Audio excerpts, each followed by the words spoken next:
এই কোরআনুল কারীম আমাদের কাছে যেটা আছে কাগজের কোরআন তো বাবা? আরে হ্যাঁ না বলুন না। আল্লাহর নবী সাল্লাল্লাহু আলাইহি সাল্লামের যুগে কাগজের কোরআন ছিল না, বলে তাহলে কি হতো? আল্লাহর নবী সাল্লাল্লাহু আলাইহি হাফেজ ছিলেন, তিনি ওই মুখস্থ পড়তেন। সাহাবায়ে কেরামদের মধ্যে হাজার হাজার হাফেজ ছিলেন, মুখস্থ পড়তেন। নবীর ইন্তেকালের পরে অন্তত 20 থেকে 25 বছর পরে, প্রায় 15 থেকে 20 বছর পরেই এই কোরআনকে উসমান গনি রাদিয়াল্লাহু তাআলা আনহু একত্র করেন। কোরআন তখন নবীর জামানায় এরকম কাগজে ছিল না, কোন পাতায় ডালে গাছে এইভাবে ছিল।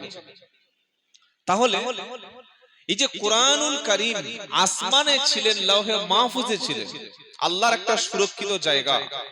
ওই জায়গা থেকে দুনিয়াতে কোরআনুল কারীম আসতে 22 বছর 5 মাস 14 দিন, 23 বছর সময় লেগেছে। কত বছর? 23 বছর পূর্ণাঙ্গ কোরআনটা দুনিয়া আসতে।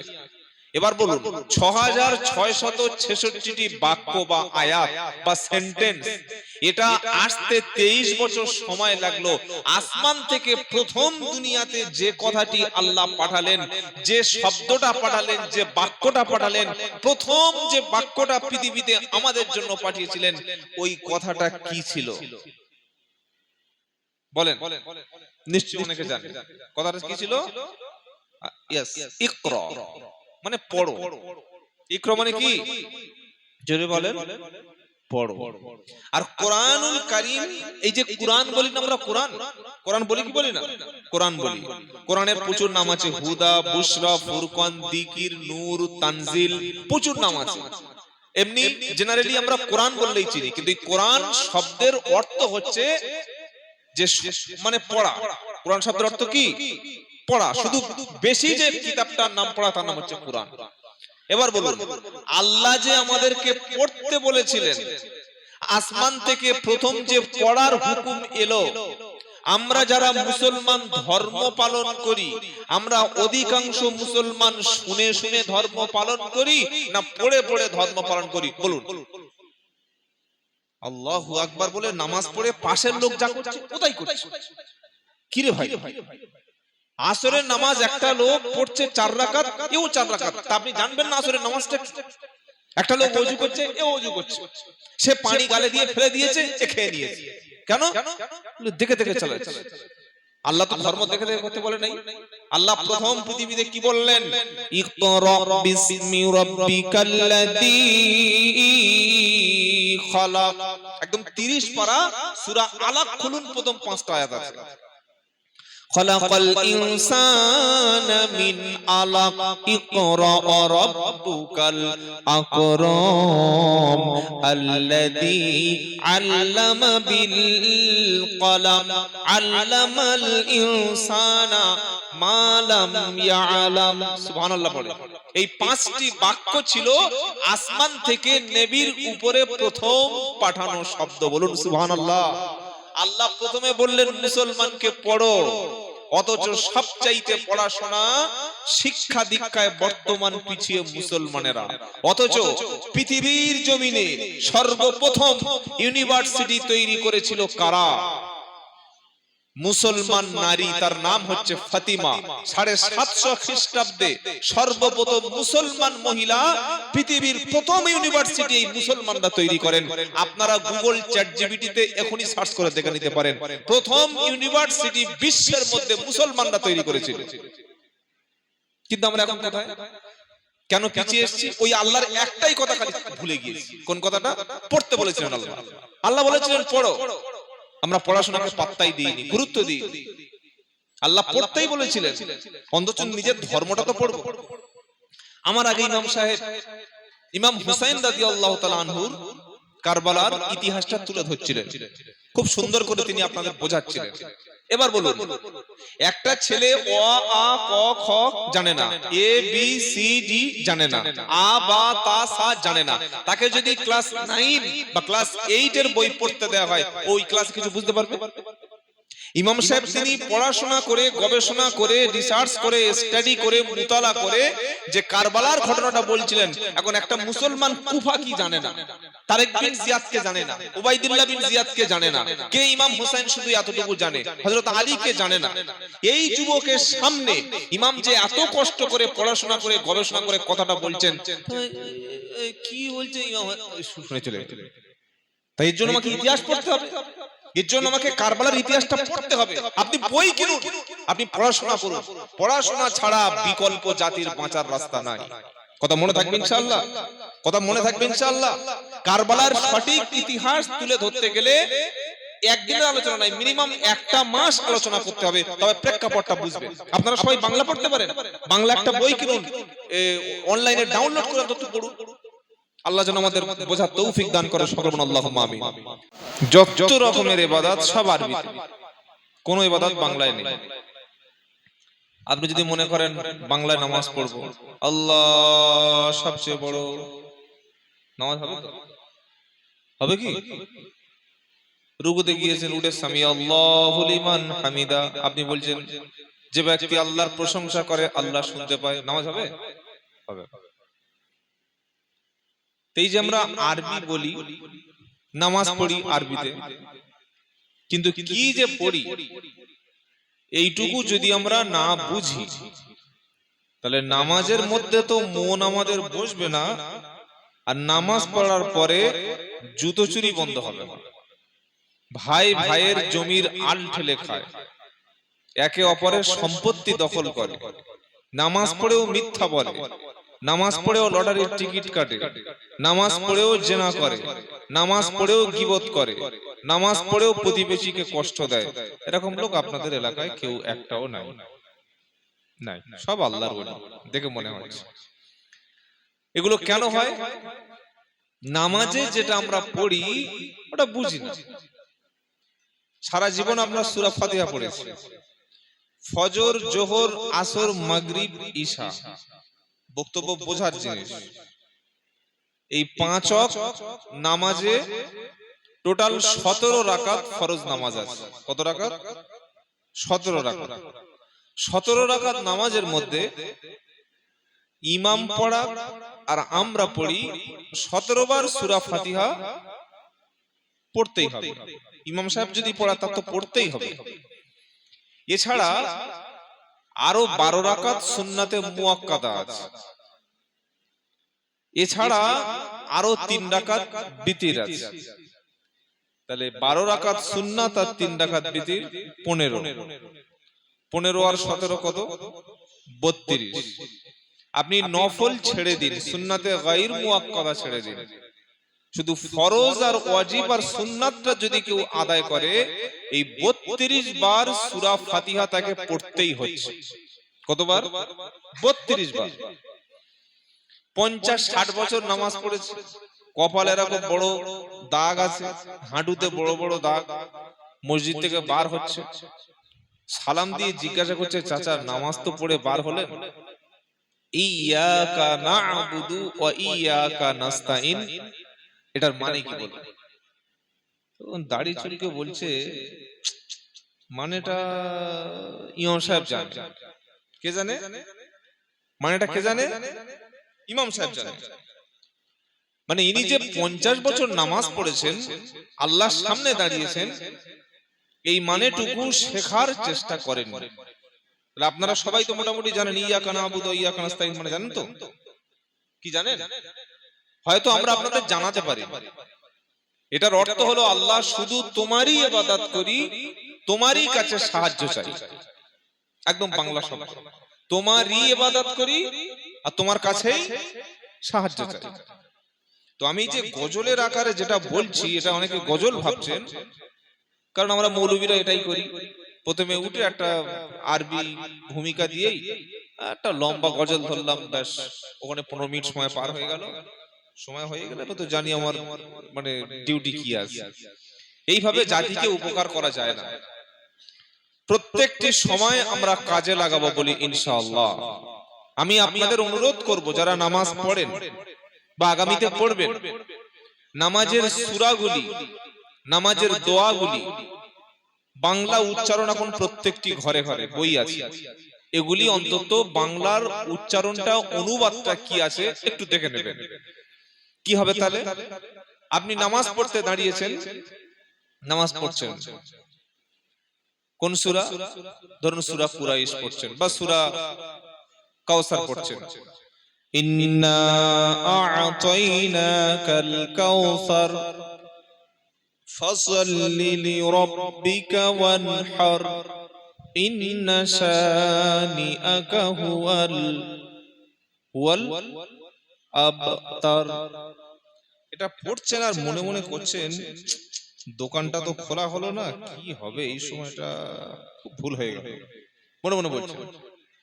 আপনি সূরা কাউসার পড়ছেন মুখে, কিন্তু অন্তরের কাছে সূরা কাউসার সম্পর্কে আপনার কোনো আইডিয়া নেই, যেটার মিনিংসটা কি হতে পারে, আমি কি পড়ছি, আমি জবান দিয়ে কি পড়ছি, এইটা যদি আমার মনের সঙ্গে অ্যাডজাস্ট না হয়, মনের সঙ্গে যদি না মেলাতে পারি, তাহলে নামাজে আমার মন কোনোদিন বসবে না, নামাজে মন কোনোদিন বসবে না, আর বসে না বলেই আমাদের এই অবস্থা। কিন্তু আমি যখন বলবো ইন্না আ'তাইনাকাল কাউসার, আল্লাহ বলছেন নবী নিশ্চয়ই আমি আপনাকে কাউসার দান করেছি, ফাসাল্লি লিরাব্বিকা ওয়ানহার, আপনি আপনার প্রভুর নামে, রবের নামে সালাত আদায় করুন, নামাজ পড়ুন আর কুরবানি করুন।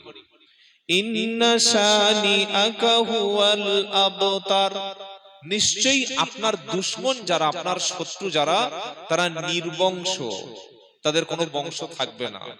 এটা যখন আমি জেনে নেব, পড়ে বুঝে যখন নামাজ পড়ব, তখন আমার নামাজের মধ্যে অ্যাটেনশন, মনোযোগটা নামাজের মধ্যেই থাকবে। বলুন সুবহানাল্লাহ। এজন্য প্রিয় ভাইরা,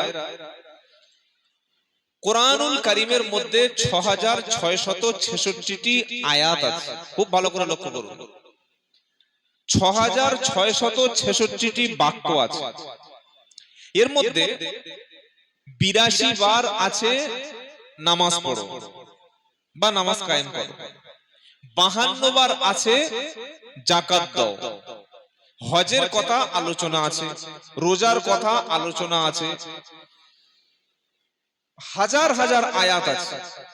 এই যে 6666টি কথা বিশাল কিতাবের মধ্যে আল্লাহ পাক দিলেন, আসমান থেকে প্রথম যে কথাটি দুনিয়াতে এলো, লাউহে মাহফুজ, যেটা আল্লাহর আরশের পাশেই আছে। তবে যতটুকু পারবো তুলে ধরবো। আজকে আমাদের মুসলমানের সমস্যাটা বুঝতে হবে। সমস্যা যদি আমি না বুঝতে পারি, আমার ভালাই, আমার চেষ্টা আমাকে করতে হবে। কোরআনুল কারীম একটা খুব মূল্যবান, কোরআনের সব কথা তো দামি, তো ভাই কোনো কথা আছে এমন কথা যে কোনো দাম নেই? তার মধ্যে একটা মারাত্মক কথা আছে। সূরার নাম রাদ, 11 পারা, সূরা রাদ 13 পারা। এই সূরার মধ্যে আল্লাহ পাক বলছেন, ইন্নাল্লাহা লা ইউগাইয়িরু মা বিকাউমিন হাত্তা ইউগাইয়িরু মা বিআনফুসিকুম। আল্লাহ বলছেন আমি আল্লাহ সেই জাতিকে, সেই কওমকে, সেই কমিউনিটিকে কোনদিন আমি আল্লাহ পরিবর্তন করি না, তাদের ভাগ্যকে পাল্টাই না, তাদের তাকদীরকে পরিবর্তন করি না। কোন কমিউনিটিকে? যারা নিজের থেকে কখনো না পরিবর্তন হয়। কথা বুঝতে পেরেছেন বাবা? আল্লাহ কি বলছেন? যে আপনি নিজেই পরিবর্তন হবেন না, আল্লাহ পাল্টাবেন না। আল্লাহর কি ঠেকাটা পড়েছে বলুন।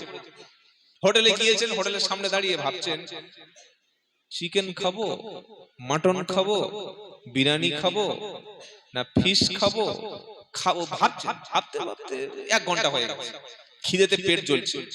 আরে অর্ডার করো, ভিতরে বসো, হাতটা ধুয়ে নাও, খাবারটা সামনে দিয়েছে, নিয়ে খাও, তবে তো পেট ভরবে। আপনারা কি বলছেন বলুন? তবে পেট ভরবে কি ভরবে না? খালি শুয়ে শুয়ে দোয়া করলে যদি সব হয়ে যেত, যুদ্ধের ময়দানে সাহাবাদের রক্ত দিতে হতো না। আল্লাহ ফিলিস্তিনকে বাঁচাও, মিশরকে বাঁচাও, ইরানকে বাঁচাও, বাংলাদেশকে বাঁচাও, আফ্রিকাকে বাঁচাও, সুদানকে বাঁচাও, কাশ্মীরকে বাঁচাও, আমাদের বাংলায় বাঁচাও, মসজিদ বাঁচাও। আরে মসজিদের পাশে বাড়ি সব ফজরের নামাজ পড়ে না, কেন আল্লাহ মসজিদ বাঁচাবে বলেন? মসজিদের পাশে বাড়ি, এখান থেকে তাকবীর হচ্ছে শুনছে, আজান হচ্ছে শুনছে, মুয়াজ্জিন ডাকছে শুনছে, আজানের সাউন্ড তার বাড়িতে পৌঁছাচ্ছে। 100 মিটার নয় 10 মিটারের মধ্যে যার বাড়ি, সে যদি ফজরের নামাজটা মসজিদে না পড়ে, এই জাতিকে নিয়ে আপনি যুদ্ধে জয়ী হবেন? কি বলছেন বলুন? অথচ আল্লাহর ওয়াদা আছে, কি ওয়াদা? ওয়ালা তাহিনু ওয়ালা তাহজানু ওয়া আনতুমুল আ'লাউনা ইন কুনতুম মুমিনিন। চতুর্থ পারা 6 পৃষ্ঠা 9 নম্বর লাইনের 139 নম্বর আয়াত সূরা আল ইমরান। আল্লাহ বলছে তোমরা চিন্তা করো না, তোমরা টেনশন করো না, তোমরা ভীত হয়ো না, তোমরা হতাশ হয়ো না, আমি আল্লাহ তোমাদের জয়ী করব। তবে একটা শর্ত হলো ইন কুনতুম মুমিনিন, শর্ত হলো তোমাদেরকে মুমিন হতে হবে। নারায়ে তাকবীর। কি হতে হবে? জোরে বলেন। মুমিন মানে কি? যারা আল্লাহর উপরে বিশ্বাস করে, বিশ্বাসের নাম হলো ঈমান। বলেন বিশ্বাসের নাম কি? বিশ্বাসের নাম ঈমান। আর বিশ্বাস করে যে তার নাম হলো মুমিন। বিশ্বাসের নাম হলো ঈমান, বিশ্বাস করে যে তার নাম হলো মুমিন। মুমিন ছাড়া আল্লাহর ওয়াদা কারোর জন্য হবে না। যারা মুমিন হবে, আল্লাহর যত প্রতিশ্রুতি মুমিন বান্দাদের জন্য আমার আল্লাহ কুরআনুল কারীমের মধ্যে করে দিয়েছেন। জোরে বলুন সুবহানাল্লাহ। জয়ী হবে কারা? মুমিনরা। কারা? জোরে বলেন। মুসলমানদের কথা বলেন, মুমিনদের কথা বলেছে। আল্লাহ জয়ী করবে কাদের? জোরে বলেন। মুমিনদের জয়ী করবে। বর্তমান পৃথিবীর সুপার পাওয়ার নাম হলো আমেরিকা। সুপার পাওয়ার, পৃথিবীর সবচাইতে বেশি পরমাণু অস্ত্র, পৃথিবীর সবচাইতে টেকনোলজি, সবচাইতে সৈন্যবাহিনী, সবকিছু এখন আমেরিকার হাতে। আপনি এটা জানেন? তারপরে এই প্রায় 8 মাস 9 মাসের যুদ্ধে সেই আমেরিকা ইরানের সাথে চুক্তি করতে বাধ্য হলো। কেন? ইরানের হাতে কি আছে? কিছুই নাই, কিন্তু ইরানের আছে ঈমান। বলুন সুবহানাল্লাহ। ইমাম হুসাইন রাদিয়াল্লাহু তাআলা আনহু, যেটা হযরত বলছিলেন, ইমাম হুসাইন যখন আছে কারবালার প্রান্তরে, ঘোড়া, উট, সেনাবাহিনী, তীর, বল্লম, লাঠি কিছুই ছিল না। আরে ইমাম হুসাইন তো লড়াই করতে আসেন, তিনি এসেছিলেন কিসের জন্য? কুফার মানুষ 150 চিঠি লিখেছিল, আর 4000 মানুষ তারা এমন ভাবে বলেছিল যে ইমাম হুসাইন আপনি আসুন, আমরা আপনার হাতে বায়াত গ্রহণ করব। এই যে আমরা পীর মুরিদে বায়াত যেটা হয় না, ইসলামে কয়েকটা বায়াত আছে, তার মধ্যে প্রধানতম বায়াত হলো যিনি খলিফা হবেন, রাষ্ট্র শাসন করবেন, তার হাতে জনগণ বায়াত গ্রহণ করবে এই শর্তে যে আপনার নেতৃত্বে আমরা মেনে নেব, এই শর্তে বায়াত। কথা বুঝতে পেরেছেন? তারা চিঠি লিখছে আপনি আসুন, আমরা আপনাকে বায়াত গ্রহণ করে আপনাকে নেতা বানাবো। তো তিনি কেন সৈন্যবাহিনী নেবে? 72 জন গেল, আর ওদিকে এজিদ বাহিনী ছিল 6000। কোথায় 72 জন আর কোথায় 6000? এটা যুদ্ধ বলে? বলুন এটা যুদ্ধ? 6000 লোক বাইরে দাঁড়িয়ে আছে, প্রত্যেকে সশস্ত্র বাহিনী, হাতে বল্লম, তীর, ঢাল, তরবারি, সেই যুগের আধুনিক যা ছিল তাই। 6000 সেনাবাহিনী প্রশিক্ষিত, আর ইমাম হোসেন 40 জন পুরুষ, 32 জন নারী, ছোট ছোট বাচ্চা, দুর্বল দুর্বল সাহাবা রাসূলের ভালোবেসে তারা নিয়ে চলে যাচ্ছে। এটা যুদ্ধ বলে? কোথায় 72 আর কোথায় 6000? সেদিন জিতে গিয়েছিল কে? এজিদ। কিন্তু ওই জেতাটা কোনোদিন জেতা বলে না, ওই জিতেটা জেতা বলে না। কেন? তিনি জিতে গিয়েছিলেন, ইমাম হুসাইন শহীদ হয়ে গিয়েছিলেন। আমরা ভাবি হয়তো সেদিন ইমাম হুসাইন হেরে গিয়েছিলেন। কিছু কিছু জায়গায় হেরে গিয়েও মানুষ জিতে যায়। কিরকম পাগলাম কথা, হেরে গিয়ে মানুষ জিতে যায়? মানুষ হেরে গেলে জিতে যায়? হেরে গিয়েও জিতে যায় কি? আদর্শ যদি থাকে, সেই আদর্শ যখন টিকে থাকে, আদর্শ জিতে গেলে সেটাই জিতে যাওয়া বলে, আদর্শ জয়ী হয়ে যাওয়া। এজিদ, ছোট্ট করে ঘটনাটা বলে দিই। এজিদ প্রথম বছর যে দুষ্কর্ম করলো, আমরা মনে করি যে কারবালা মানে মুহররম, আর মুহররম মানে কারবালা, তাই তো ভাই? 10ই মুহররম খালি আমরা প্রতি বছর একটাই কথা শুনি যে ইমাম সাহেব এত বক্তব্য করলো, কিন্তু সেই কারবালার কথাই কিছু বললো না, তাহলে মুহররম হলো না। হ্যাঁ, অথচ কারবালার ঘটনা ঘটেছে কত সালে জানেন? 61 হিজরিতে। কত হিজরিতে? 61 হিজরি। আর আল্লাহর নবী সাল্লাল্লাহু আলাইহি ওয়াসাল্লাম ইন্তেকাল করছেন 10ম হিজরির শেষ, 11 হিজরির শুরু। আল্লাহর নবীর ইন্তেকালের 50 বছর পরে কারবালা। ভালো করে শুনুন, আল্লাহর নবীর ইন্তেকালের 50তম বছরে কারবালা। অর্থাৎ কারবালার সঙ্গে মুহররমের দিনের সম্পর্ক আছে, বছরের সম্পর্ক আছে, কিন্তু কারবালাই মানে মুহররম, ব্যাপারটা এমন নয়। তাহলে কি? আল্লাহ পাক বলছেন ইন্না ইদ্দাতাশ শুহুরি ইনদাল্লাহি 12 শাহরা ফি কিতাবিল্লাহ। আল্লাহর হিসাবে, আল্লাহর কাছে মাস হলো 12টি। আমাদের বাংলা কটা মাস? বৈশাখ থেকে চৈত্র 12টি, ইংরেজি জানুয়ারি থেকে ডিসেম্বর 12টি। মুসলমানদের জিজ্ঞাসা করুন, ও আজকের ইংরেজি কত তারিখ? চোখ বন্ধ করে বলে দেবে। হ্যাঁ, বাংলাটাও বলে দিতে পারে। জিজ্ঞাসা করুন আরবি আজকের বা এখন কত হিজরি, আরবি কত হিজরি? হিজরি ফিজরি হিজড়ে নাকি বুঝতে পারছে না। মুসলমান হিজরি জানে না। এখন চলছে 1448 হিজরি। ভালো করে শুনুন, 1448 হিজরি। হিজরি কেন? আল্লাহর নবী মক্কা থেকে যখন মদিনাতে দেশ ত্যাগ করে চলে গিয়েছিল, ওখান থেকে হিজরত থেকে হিজরি সন ধরে আসা হচ্ছে। মানে আজ থেকে 1448 বছর আগে আল্লাহর নবী হিজরত করেছিলেন, আর হিজরত করার 10 বছর পরে নবীজি ইন্তেকাল করেন। তাহলে আল্লাহর নবী ইন্তেকাল করেছেন কত বছর? 1447 বছর। কত বছর? যেটা বলেন 1447 বছর। এই আন্দাজে কানা বক্তার মতো বললে হবে না, আমার নবী 1500 বছর আগে বলে গেছে। 1500 বছর নবী 1500 বছর হয়েছে, আন্দাজে হিসাব নিয়ে বলে দিল। তাহলে এটা আরবি 1448 হিজরি। কত হিজরি? 1448 হিজরি। নবী ইন্তেকাল করেছেন 1447 বছর। এটা মনে থাকবে ইনশাআল্লাহ। এইবার শুনুন, তাহলে আল্লাহ বলছেন ইন্না ইদ্দাতাশ শুহুরি ইনদাল্লাহি 12 শাহরা আশারা ফি কিতাবিল্লাহ। আল্লাহর কাছে আরবিতে মাস হলো 12টি, আল্লাহর গণনায় মাস হলো 12টি। মিনহা আরবাতুন হুরুম, তার মধ্যে 4টি হলো নিষিদ্ধ মাস। কটি নিষিদ্ধ মাস? মুহররম, জিলকদ, জিলহজ, রজব। কটা মাস? 4টি মাস। মুহররম, জিলকদ, জিলহজ, রজব। নিষিদ্ধ মানে কি? এই মাসগুলির মধ্যে আরবের জামানায় যুদ্ধ বিগ্রহ এগুলো চলবে না। আল্লাহ বলে দিয়েছে এটা নিষিদ্ধ মাস, পবিত্র মাস, মানে নিষিদ্ধ মাস, যুদ্ধ চলবে না। এই মাসগুলির মধ্যে সবচাইতে উত্তম বা সম্মানিত মাসের নাম হচ্ছে মুহররম। সম্মানিত মাসের নাম কি বলেন? সম্মানিত মাসের নাম মুহররম। এটা হচ্ছে আরবি কোরআনের ব্যাখ্যা।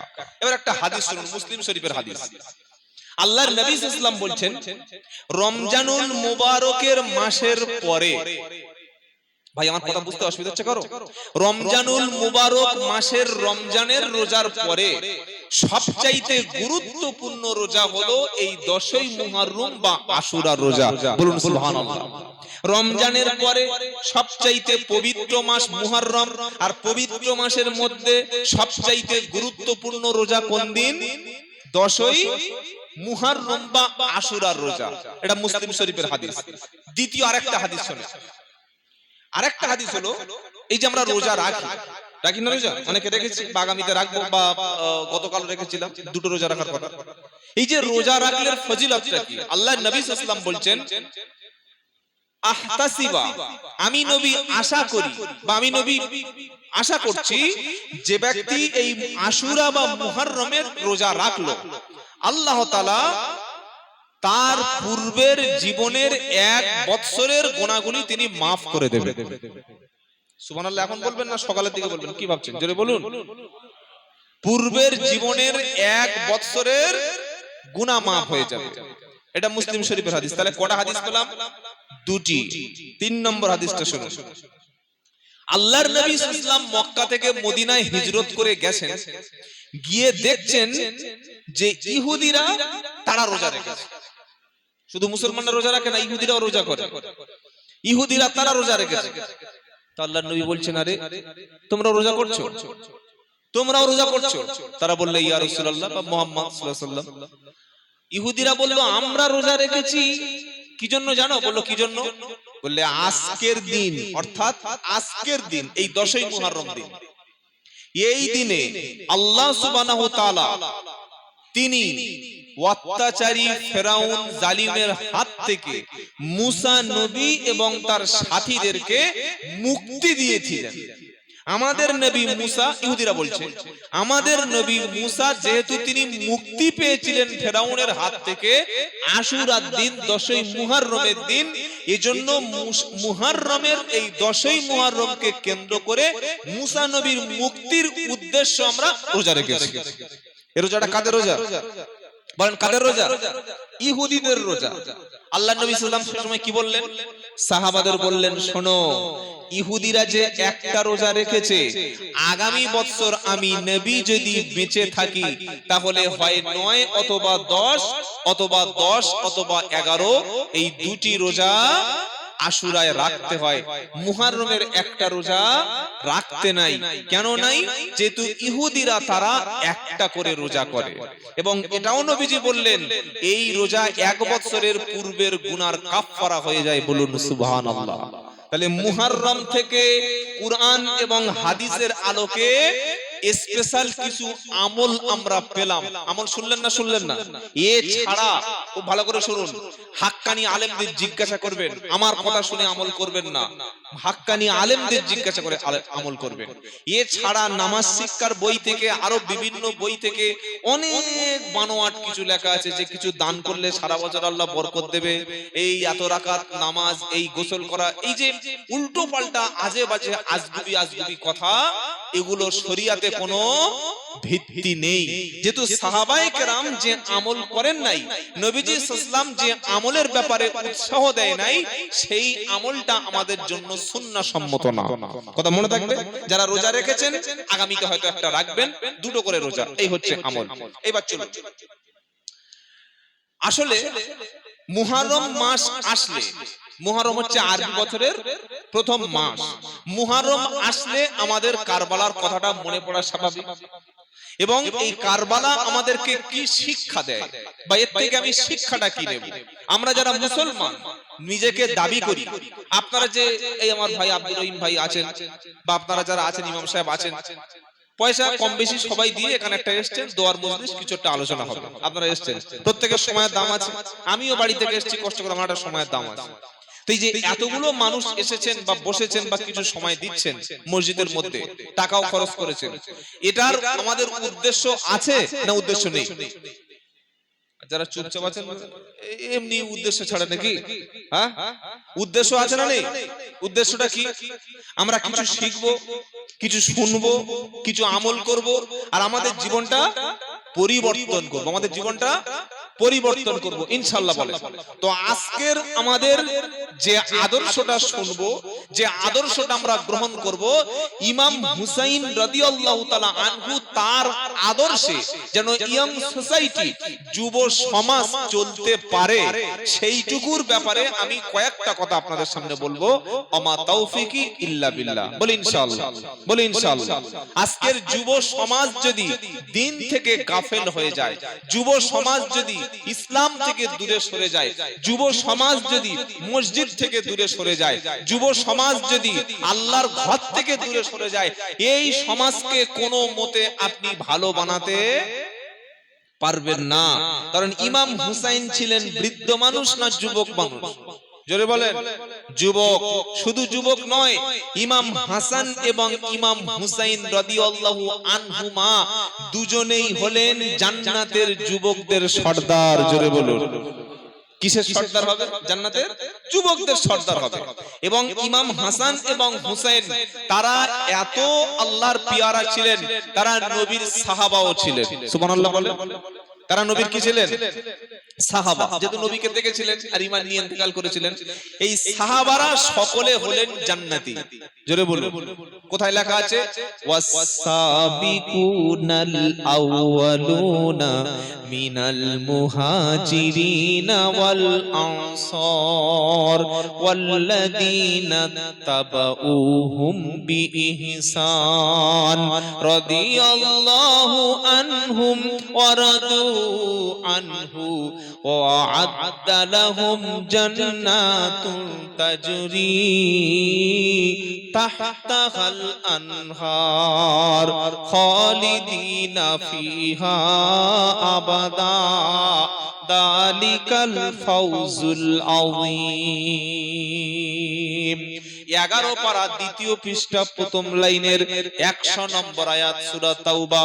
আল্লাহ পাক শোনাচ্ছে সাহাবাদের মর্যাদা সম্পর্কে।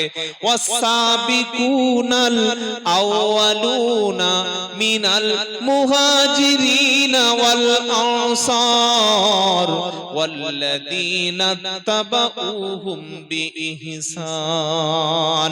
সাহাবাদের মধ্য থেকে মক্কা থেকে হিজরত করেছিল মদিনায় যারা, তাদের বলা হয় মুহাজির।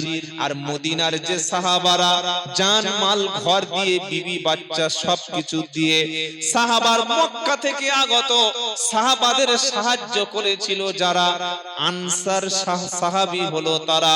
কোরআন শোনাচ্ছে ওয়াস-সাবিকুনাল আউয়ালুনা মিনাল মুহাজিরিনা ওয়াল আনসার। ইসলাম কবুলের ক্ষেত্রে প্রথমের দিকে ইসলাম কবুল করেছিল যারা, আর মক্কা থেকে হিজরত করে মদিনায় গেল যারা, মদিনার সাহাবারা ঘর বিবি বাচ্চা অর্থ দিয়ে মক্কার সাহাবাদের সাহায্য করলো যারা, এই আনসার আর মুহাজির যারা তাদের আমলে অনুপ্রাণিত হয়ে তাদেরকে অনুসরণ করেছে যারা। কোরআন শোনাচ্ছে রাদিয়াল্লাহু আনহুম ওয়া রাদু আনহু। ওই সাহাবারা আল্লাহর উপর রাজি, আর আমি আল্লাহ সাহাবাদের উপর রাজি। জোরে বলুন সুবহানাল্লাহ। শুধু দুনিয়াতে রাজি না, আমি আল্লাহ শোনালাম وَأَعَدَّ لَهُمْ جَنَّاتٌ تَجْرِي تَحْتَهَا الْأَنْهَارُ। ওই সাহাবাদের জন্য আমি আল্লাহ তাদের জন্য রেখেছি জান্নাত, যে জান্নাতের তলদেশে জান্নাতের ঝর্ণাগুলো কুলকুল করে বয়ে যাবে। আর আমি আল্লাহ সাহাবাদের আমলের উপরে সবচাইতে বেশি খুশি হয়ে যাব। ইমাম হাসান হলেন সাহাবা, ইমাম হুসাইন হলো সাহাবা। এই সাহাবা হলো তারা বিনা হিসাবে জান্নাতি। যে মানুষ, যে মহা ব্যক্তির, যে যুবকের আলোচনা শুনতে এসেছি, সেই ইমাম হাসান এবং হুসাইন দুজনেই হলো জান্নাতি। বলুন সুবহানাল্লাহ। আমাদের আদর্শ পৃথিবীতে কোনো নেতা নয়, আমাদের আদর্শ পৃথিবীতে কোনো ব্যক্তি নয়। আমরা অনেকে বলি অমুক আমার আইডিওলজি, আমরা তার আদর্শে বিশ্বাস না। ভাই, ইমানদার কোনদিন রাসূল করিম সাল্লাল্লাহু আলাইহি ওয়াসাল্লাম এবং সাহাবায়ে কেরাম ছাড়া অন্য কোন ব্যক্তিকে আদর্শ নেতা মানতে পারেন না। কথা মনে থাকবে। কেন? কোরআন আছে। কোরআন আল্লাহ কি বলছে? আল্লাহ রাব্বুল আলামিন কোরআনুল কারীমের মধ্যে বলছেন, হে নবী তুমি বিশ্ববাসীকে শুনিয়ে দাও, ওয়া ইন্নাকা লাআলা খুলুকিন আযীম। সূরা কলাম 29 নম্বর পারা, সূরা কলামের 4th আয়াতে আল্লাহ বলছেন, হে নবী আপনি আপনার চরিত্রকে আমি আল্লাহ তাআলা সবচাইতে মহান চরিত্রের অধিকার করে বানিয়ে দিয়েছি। সুবহানাল্লাহ বিহামদি সুবহানাল্লাহ। পৃথিবীতে একজন মানুষের নাম্বার করুন যিনি জীবনে মিথ্যা বলেনি, মানুষকে কোনোদিন কাঁদায়নি, আত্মীয় স্বজনের মাল হরণ করেনি, যার জীবনে কোনো নারীর সঙ্গে খারাপ দুষ্কর্ম নেই, জীবনে কোনোদিন কোনো খারাপ কাজ করেনি, কাউকে হাসেনি, ঠাট্টা করেনি, বদনাম করেনি, জীবনে সমাজ সেবা করতে গিয়ে, জনগণের সেবা করতে গিয়ে অপরের অর্থ 1 টাকাও কোনোদিন পকেটে ভরেনি একটা ব্যক্তির নাম বলুন আছে পৃথিবীতে? অথচ আল্লাহর নবী সাল্লাল্লাহু আলাইহি সাল্লাম 10 বছর তিনি মদিনার নেতৃত্ব দিয়েছিলেন। নবীজি যেদিন ইন্তেকাল করে কবরে চলে যাবে, ইন্তেকালের সময় আমার নবীজি বললেন, আয়েশা বলো বাড়িতে কি আছে? আয়েশা সিদ্দিকা রাদিয়াল্লাহু আনহা বললেন, হুজুর সামান্য কয়েক টুকরা সোনার একটু সাদকা দিয়েছিল, সোনার অংশ আছে। আমার নবীজি বললেন, আয়েশা এই সোনার টুকরা অর্থটুকু এখনই তুমি সাদকা করে দাও। আমি নবী মুহাম্মদ মুস্তাফা সাল্লাল্লাহু আলাইহি সাল্লাম একেবারে খালি হাতে আল্লাহর সঙ্গে দেখা করতে যাই। সুবহানাল্লাহ, সুবহানাল্লাহ, বলুন সুবহানাল্লাহ। আর আমি এই সমাজের দিকে গেলাম না, এমন এমন নেতা নেত্রী ও ব্যক্তি পৃথিবীতে আছে যাদের সুইস ব্যাংকে, সুইজারল্যান্ডের ব্যাংকে কালো টাকা কোটি কোটি বিলিয়ন ট্রিলিয়ন আছে, সে হিসাবই জানে না। বুঝতে পেরেছেন? তদন্ত করলে অনেক কিছু বাড়াবে। আমরা তদন্ত সংস্থা নই, আর ওটা আমার বলার দরকারও নেই, ওটা আপনারা। এবার শুনুন, তাহলে আমাদের আদর্শ নেতাকে মুহাম্মদ মুস্তাফা, বলুন মুহাম্মদ মুস্তাফা সাল্লাল্লাহু আলাইহি সাল্লাম। আর যুবকদের আদর্শ নেতা হলো ইমাম হুসাইন। সুবহানাল্লাহ বলেন। যুবকদের আদর্শ নেতাকে ইমাম হুসাইন রাদিয়াল্লাহু তাআলা আনহু। কারণ ইমাম হুসাইনের লড়াইটা ছিল মূলত রাজনীতিতে এসে তিনি ক্ষমতা দখল করে নেতা হবেন, এইটা ছিল না।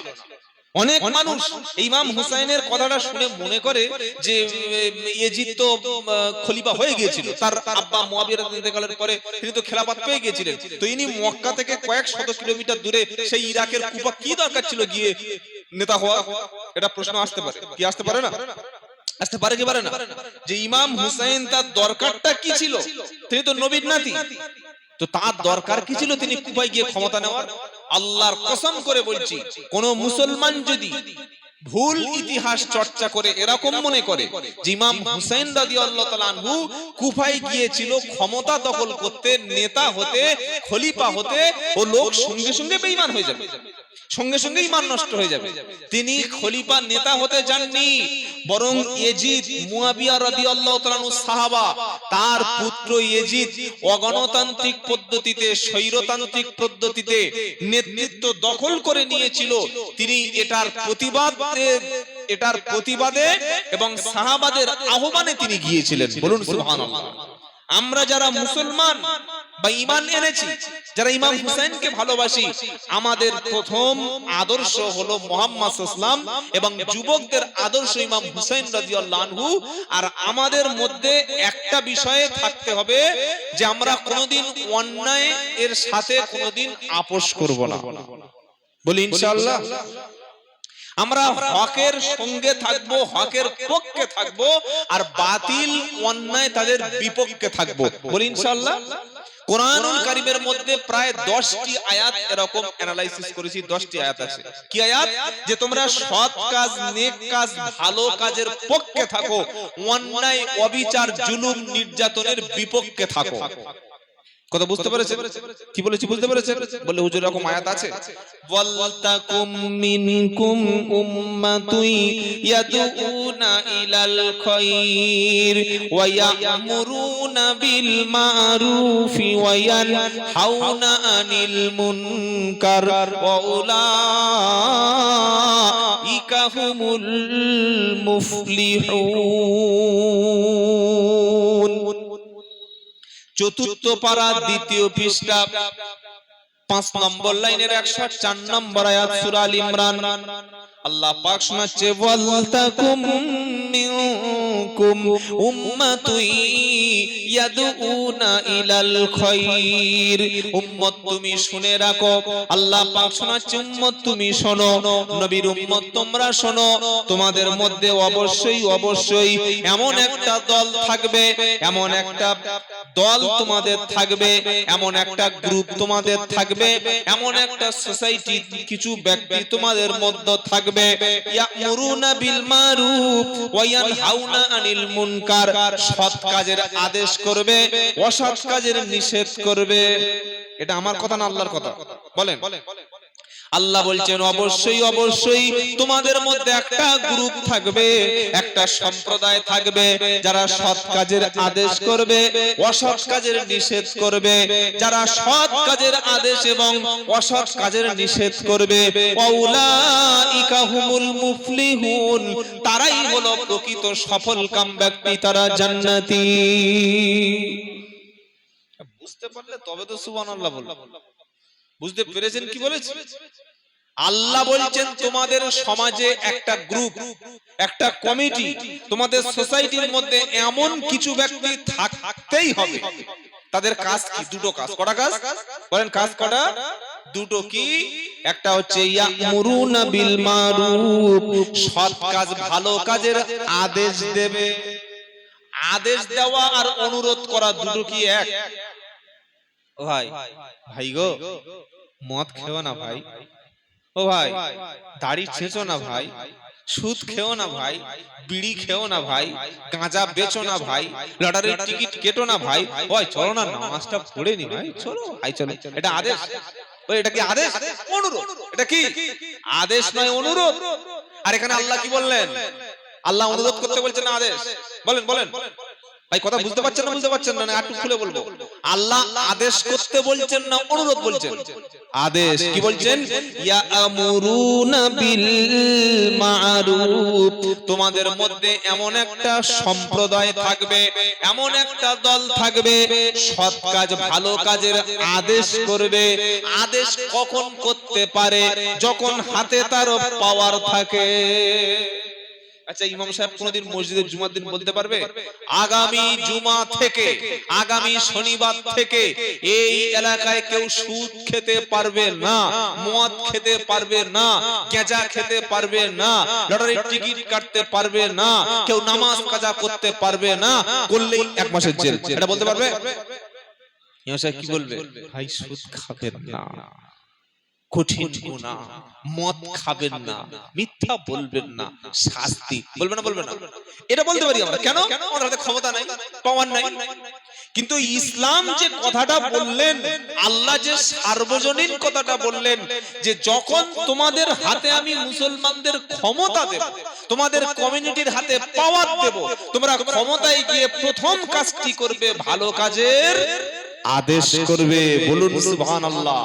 ইসলাম হুকুম যখন হয় ভালো কাজের আদেশ করবে। আর 2 নম্বর কি? ওয়ায়ামুরুনা বিল মারুফ ওয়া ইয়ানহাউনা আনিল মুনকার, খারাপ কাজের বাধা দেবে। কোন খারাপ কাজের বাধা দেবে। দত্তপুকুর বাস স্ট্যান্ডে 14-15টা গাঁজাখোর মাথায় কালো পাগড়ি বেঁধে, হাতে ঢোল তবলা নিয়ে রাস্তা আটকে সন্ধ্যাবেলা ডুগডুগি বাজাচ্ছে, মাঝে মাঝে গাঁজা টানছে, চোখগুলো পাতাখোরের মতো, মাথার চুলগুলো বাঁদরের মতো, কালো পোশাক, খালি পায়ে তারা ইয়া হাসান ইয়া হোসেন ইয়া হোসেন হায় হাসান করে বুক চাপড়াচ্ছে। একটা অমুসলিম কি মনে করছে এরাই প্রকৃত ইমাম হুসাইনের ভক্ত, শিরায় শিরায় রক্ত ইমাম হুসাইনের ভক্ত, নামাজ পড়ে না, মালগুলো একক্ত। এরকম হারামখোর সমাজে আছে না নেই? জোরে বলে। ফজরের নামাজে মসজিদে ছিল না, জুমার নামাজটা 2 রাকাত পড়েছে, বাকি করাকাত চেনে না, গাঁজা ছাড়া চলে না, জীবনে আল্লাহর কোরআন কোনোদিন চোখে দেখে নাই, কাউকে জীবনে সালাম দেয় নাই। ইয়ে বলছে ইমাম হুসাইনের ভক্ত। এত যদি ইমাম হুসাইনের ভক্ত থাকবি, রাস্তার রক্ত, শরীরের রক্ত রাস্তায় ঝরাবি, যা চলে যা ফিলিস্তিনে গিয়ে রক্ত দিয়ে যাবে। ফিলিস্তিন মাল যাবে? ওখানে যাবে না। কি বুঝলেন? সুবিধাবাদ জিন্দাবাদ, সেই কোম্পানির মালেরা ইমাম হুসাইনের ভক্ত। তো রক্ত দিবি ব্লাড ব্যাংকে, যা সেখানে রক্ত দরকার। রক্ত দিবি সুদানে, এখন আফ্রিকা মহাদেশের সুদানে প্রচন্ড অভাব চলছে, সেখানে গিয়ে রক্ত দে। ইরানে যা, ইরানে রক্ত দিয়ায়। ওখানে যাবে না। সুবিধাবাদ জিন্দাবাদ লেবাননে ইহুদিরা গণহত্যা চালাচ্ছে, যা সেখানে গিয়ে বলছে আমরা ইমাম হোসেনের ভক্ত।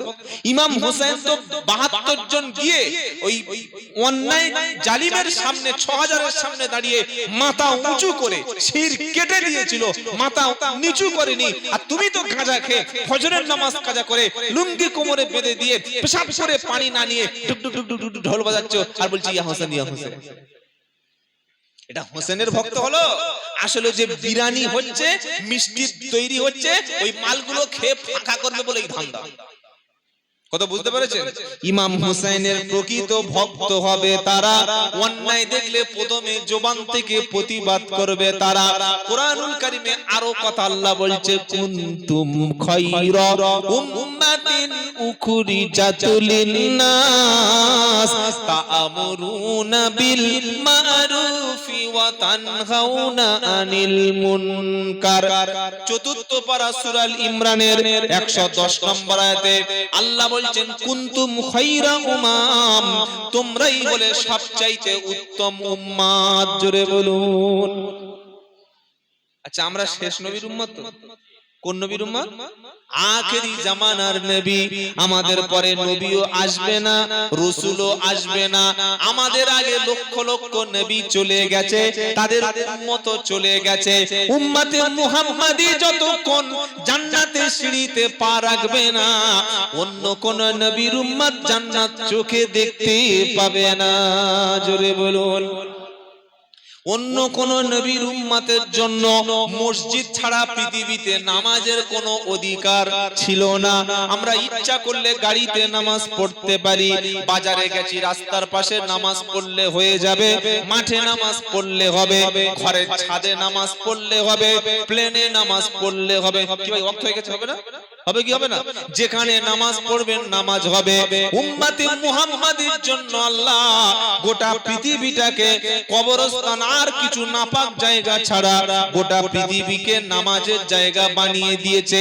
এটা উম্মতে মুহাম্মাদির জন্য খাস, অন্য কোন নবীর উম্মতের জন্য ছিল না। জোরে বলুন।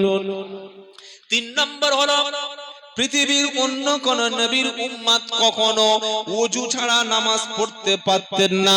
আল্লাহ আমাদের ওযু ছাড়া নামাজের একটা বিকল্প দিয়েছে, তার নাম হলো তায়াম্মুম। তার নাম কি?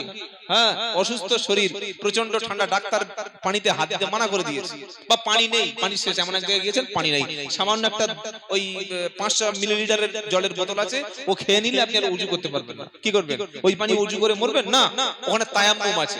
পৃথিবীর কোন নবীর উম্মতের জন্য তায়াম্মুমের সিস্টেম ছিল না, কিন্তু আল্লাহ তাআলা উম্মতে মুহাম্মাদির জন্য ওযুর বিকল্প হিসাবে তায়াম্মুমের ব্যবস্থা করে দিয়েছেন। বলুন সুবহানাল্লাহ। ৪ নম্বর হলো, পৃথিবীর অন্যান্য নবীর উম্মতের জন্য যখন আযাব এসেছে, যখন গজব এসেছে, অন্যান্য নবীর উম্মতের জন্য একবার গজবে গোটা উম্মতকে ধ্বংস করে দিয়েছে, আর একটা উম্মত কখনো বাঁচতে পারলো না। বললে হুজুর নমুনা, নূহ নবীর উপরে যখন আসমানি বালা, সাইক্লোন আর বৃষ্টি জল ঝড় যখন নেমে এলো, উম্মতে নূহ নবীর উম্মতের ৮০ জন ছাড়া সারা পৃথিবীর একটাও লোক বাঁচলো না। যখন মুসা নবীর উম্মতের উপরে রক্ত এলো, পঙ্গপাল এলো, বিভিন্ন আযাবগুলো এলো, যে কটা লোক ঈমান এনেছিল তারা ছাড়া পৃথিবীর কোন লোক বাঁচতে পারলো না। আমার আল্লাহ পাক বলছে, হাবিবি গো, তুমি তো চলে যাবে পৃথিবীতে, তুমি পৃথিবীতে কিয়ামত পর্যন্ত থাকবে না। আমি তুফান দেব, আমফান দেব, আয়লা দেব, সুপার সাইক্লোন দেব, ভূমিকম্প দেব, কঠিন কঠিন আযাব দেব, করোনা দেব, তবে সারা পৃথিবীর সমস্ত উম্মতকে আমি আল্লাহ একসাথে মারব না। কিছু মানুষকে শাস্তি দেব, আর কিছু মানুষকে আমার কাছে ফিরিয়ে আনার ব্যবস্থা করব। উম্মত, আপনার উম্মতকে আমি আল্লাহ অন্য নবীর উম্মতের মতো সবাইকে ধ্বংস করে দেব না। ভেনেজুয়েলায় একটা ভূমিকম্প হয়েছে, শুনেছেন আপনারা? দেখেছেন?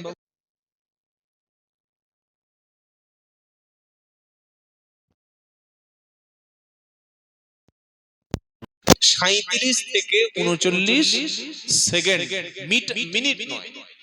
এবং ভূমিকম্পের তীব্রতা এত বেশি ছিল, 6.9 আর একটা 7.2। মাটির আমরা যে মাটিতে বাস করি, যে ভূখণ্ডের উপরে, এর 10 কিলোমিটার গভীরে ভূমি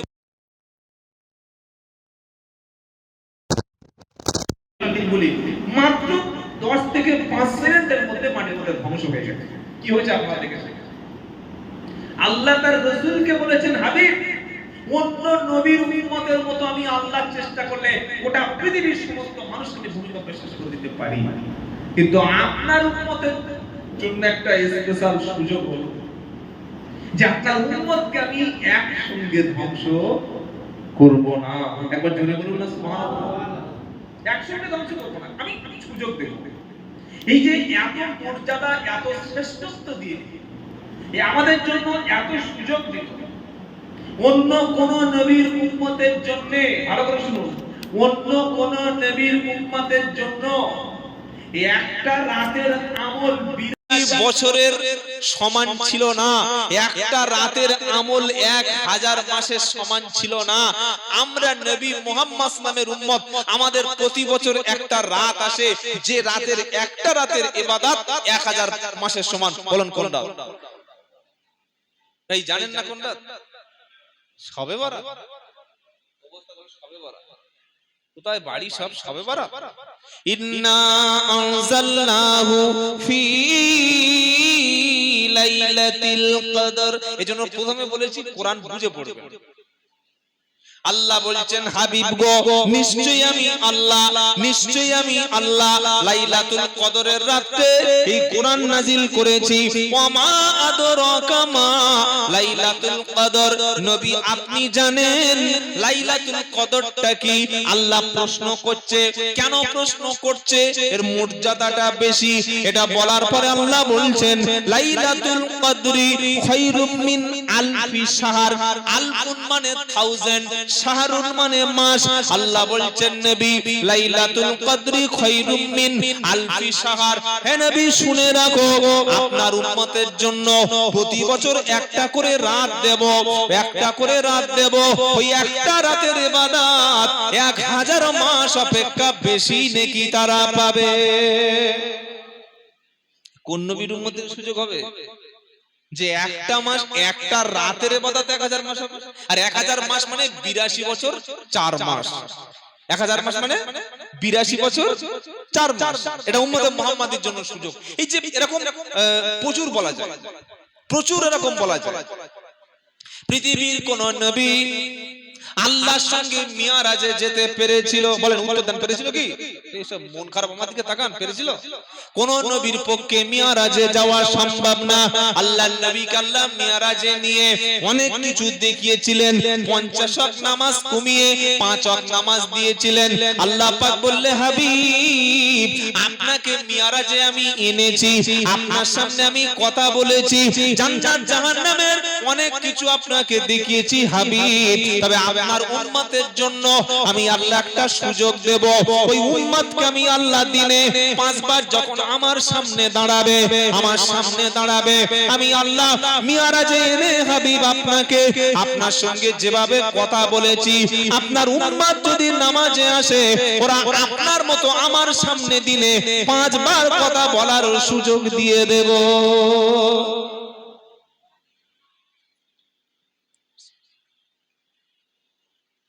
নামাজ পড়া মানে হলো আল্লাহর সামনে দাঁড়িয়ে আল্লাহর সঙ্গে কথা বলা।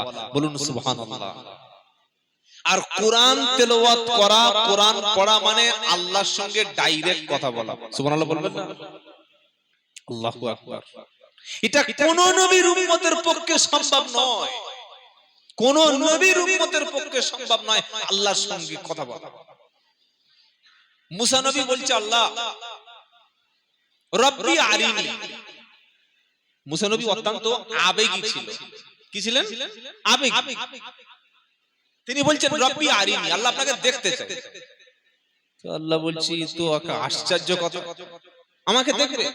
লাম তারানি। হে মুসা, তুমি কখনোই আমাকে দেখতে পাবে না। কে বলছে? বলেন, কে বলছে? আল্লাহ বলছেন কখনো, ননে ভাই, কখনো না, তারানি, আমাকে দেখতে পাবে না। মুসা বলছে, আল্লাহ আমি দেখবই, খুব ইচ্ছা, মনের অ্যাম্বিশন, দেখবই। তা আল্লাহ বলছে ঠিক আছে, তুমি আমাকে সরাসরি দেখবে বলছো না, তার আগে একটা টেস্ট হয়ে যায়। কি ফাইনালের আগে টেস্ট হয় না? একটা টেস্ট হোক। তুর পাহাড়ে চলে এসো, নির্দিষ্ট ডেট নির্দিষ্ট টাইমে টেস্ট হবে। বলে রেডি? বলে হ্যাঁ রেডি আছি। আল্লাহ তার নূরের ঝলক খালি একটা বার এক পলকে দিয়ে দিলেন, নূরের ঝলক দিয়ে দিলেন। হযরত মূসা আলাইহিস সালাম আল্লাহু আকবার বলে বেহুশ হয়ে জমিনে পড়ে গেল। সুবহানাল্লাহ। উঠে বলছেন, ওগো মাবুদ, এটা সূরা আরাফে আছে, ওগো আল্লাহ আমি ভুল করেছি, আমাকে ক্ষমা করে দিও। আল্লাহ বলছেন, শোনো নবী মূসা, লা তুদরিকুহুল আবসার ওয়া হুয়া ইদরিকুল আবসার ওয়া হুয়াল লাতীফুল খবীর। পৃথিবীর কোন চক্ষু, পৃথিবীর কোন লেন্স, পৃথিবীর কোন ক্যামেরা, পৃথিবীর কোন ব্যক্তি কখনো আল্লাহকে দেখতে পাবে না, অথচ আল্লাহ পাক তিনি সবাইকে দেখেন। শুধু দেখেন না, ওয়া হুয়াল লাতীফুল খবীর, তিনি সূক্ষ্মদর্শী, তিনি সূক্ষ্মদর্শী। সুবহানাল্লাহ। আচ্ছা, অন্ধকার একটা সুই হারিয়ে গেছে, দেখতে পাবেন? বলেন দেখতে পাওয়া যাবে? জুতো পাওয়া যাচ্ছে না অন্ধকারে। যত কঠিন অন্ধকার হোক, যত কঠিন অন্ধকার, তার মধ্যে সামান্য যত ক্ষুদ্র অতি ক্ষুদ্র কিছু থাকুক না কেন, ওইটা আল্লাহর কাছে আমাদের চোখ যেমন দিনের মতো পরিষ্কার, আল্লাহর সামনে ঠিক তেমন পরিষ্কার। বলুন সুবহানাল্লাহ। আমার পিছনে দেয়ালের উপরে কারা আছে বা কে আছে বা কি আছে আমি দেখতে পাচ্ছি? পাচ্ছি না। আল্লাহর সামনে কোনো পর্দা নাই। সুবহানাল্লাহ বলেন। আমরা দূরের জিনিসকে ছোট দেখি। এখান থেকে সূর্য 9,30,00,000 মাইল দূরে সূর্য, ওই সূর্যকে আমরা যতটা দেখি, সূর্য কি ঠিক ততটা ছোট? না, আমাদের দূরের হয়ে গেলে ছোট হয়ে যায়, কিন্তু আল্লাহ থেকে কোনো বস্তু যত দূরে থাক, আল্লাহ আমাদের সামনে যেমন, আল্লাহর সামনে ঠিক তেমন। বলুন সুবহানাল্লাহ। সে আল্লাহকে পৃথিবীতে দেখা যায় না, কিন্তু কিয়ামতের দিন জান্নাতে সকলের সঙ্গে আল্লাহ দেখা করবেন। বলুন সুবহানাল্লাহ। তাহলে এই যে শ্রেষ্ঠত্ব, আমাদের মর্যাদা, সম্মান, উম্মতকে আল্লাহ এত বেশি কেন দিলেন? এবার কেন, কেন উত্তর কি হবে? আল্লাহ বলে দিচ্ছেন কি, কুনতুম খায়রা উম্মাতিন উখরিজাত লিন-নাস। আমি আল্লাহ, হে নবীর উম্মত তোমরা শুনে রাখো, তোমাদেরকে বাছাই করেছি, সিলেকশন করেছি, তোমাদেরকে সবচাইতে উত্তম উম্মত বানিয়েছি দুটি কারণে শ্রেষ্ঠ। বলুন সুবহানাল্লাহ। কি কি কারণ? এক নম্বর হলো তা'মুরুনা বিল মারুফি ওয়া তানহাউনা আনিল মুনকার। তোমরা সৎ কাজের আদেশ করবে, অসৎ কাজের বাধা দেবে। সৎ কাজের আদেশ করবে, অসৎ কাজের বাধা দেবে। ওয়া তুমিনুনা বিল্লাহ, আর আল্লাহর উপরে ঈমান আনবে। এই কাজ যখন করবে, তোমরা আল্লাহর কাছে সবচাইতে শ্রেষ্ঠ আসন পেয়ে যাবে। জোরে বলুন। আজ মুসলমান জাতি সৎ কাজের আদেশ ছেড়ে দিয়েছে, অন্যায়ের সঙ্গে মিলে মিশে চলি। ও সুদ খাচ্ছে খাক, অসুবিধা নাই, ওর বাড়িতে দাওয়াত খাবো, ও মদের লটারির টিকিট বিক্রি করে করুক, হজে যাওয়ার সময় বিরিয়ানি হবে, আরাম করে দাওয়াত করেছে, গলা বুড়িয়ে খেয়ে আসবো, কোনো সমস্যা নেই। জামাই সুদের ব্যবসা করে করুক, ও ছেলেটা খুব ভালো, মেয়ে দেখতে, মেয়ের জন্য ছেলে দেখতে গেছে। কোথায় গেছে? ধরুন ওই গোলাবাড়ি গেছে, বুঝলেন, ছেলে দেখে বাড়ি ফিরে এসেছে, সকলে বলছে হ্যাঁ ওই ছেলে দেখতে গেলে পছন্দ হয়েছে। উফ আল্লাহ, আমার কপাল ভালো, কপালে হাত চাপড়া, আল্লাহ আমার কপাল ভালো। কপাল ভালো, কি দেখলি ছেলে? বলে দেখ দেখ দেখ দেখ চেহারাটা দেখ, আমার চাইতে আরো 1 ফুট হাইট, ওই রকম smart, very smart, graduation complete, একটা বেসরকারি কোম্পানিতে জব করে, আর ওর বাপ ওই রকম খুব ভালো। ছেলেটা নামাজ পড়ে, তা তো বলতে পারবো না। আচ্ছা ছেলেটা কি নেশা টেশা করে, খবর নিয়েছিস? বলে নেশা করলে কি হবে, এখনকার ছেলে কম বেশি সকলেই নেশা করে। মদ না খায়, গাঁজা তো মাঝে মাঝে খায় রে বাবা। আপনাদের কথা বলছি, আমাদের ওই বারাইপুর চাম্পাটির কথা বলছি, সব আল্লাহর ওলি, কি বুঝলেন? বললে এখনকার ছেলে মাঝে মাঝে একটু পয়লা জানুয়ারিতে খায়, বিয়ে বাড়ির অনুষ্ঠানে খায়, 31st নাইটে খায়, কোনো বন্ধুর সঙ্গে এদিকে খায়, ও বিয়ের পরে ঠিক হয়ে যাবে। আপনার মেয়েকে বেনামাজির সঙ্গে বিয়ে দিলেন, মাতালের সঙ্গে বিয়ে দিলেন, চরিত্রহীন ক্যারেক্টারলেসের সঙ্গে বিয়ে দিলেন, দিয়ার বলছেন আল্লাহ, ইমাম সাহেব দোয়া করছে আল্লাহ হযরত আলী ফাতেমার সঙ্গে যেভাবে সংসার করেছিল এই দুটোকে সেভাবে সংসার করে। কোথায় লিয়াকাত আলী আর কোথায় জুতোর কালি না। এখন বলছে হুজুর সংসার হয় না, তো হবে কি করে? মাল দিয়েছো কোথায়?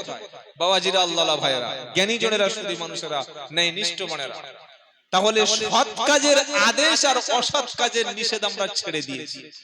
ছেলে চুল কাটছে, ছেলে চুল কাটা দেখে শয়তান পর্যন্ত হাততালি করবে। ঈদের দিন চুল কাটছে এ মুসলমানের ছেলে চুল কাটছে। মুসলমানের মেয়ে যে ড্রেস পরে রাস্তায় বার হচ্ছে, এ ড্রেস আজ থেকে 20 বছর আগে কোনো অসভ্য ঘরের মানুষ পরতে পারত না, কোনো প্রতিবাদ নাই। এই খালি কি বলছে জানেন? বললে আমরা যদি ইমাম হুসাইনের সঙ্গে থাকতাম জীবন দিয়ে দিতাম। ইয়া হোসেন, ইয়া হোসেন, ইয়া হোসেন। আরে তুই ঘরেরটাকে ঠিক কর, কি তুই জীবন দিবি রে ভাই? ইমাম হুসাইনের ইতিহাস হলো অন্যায়ের বিরুদ্ধে ন্যায়ের পক্ষে থাকা। আমরাও থাকবো বলি ইনশাআল্লাহ।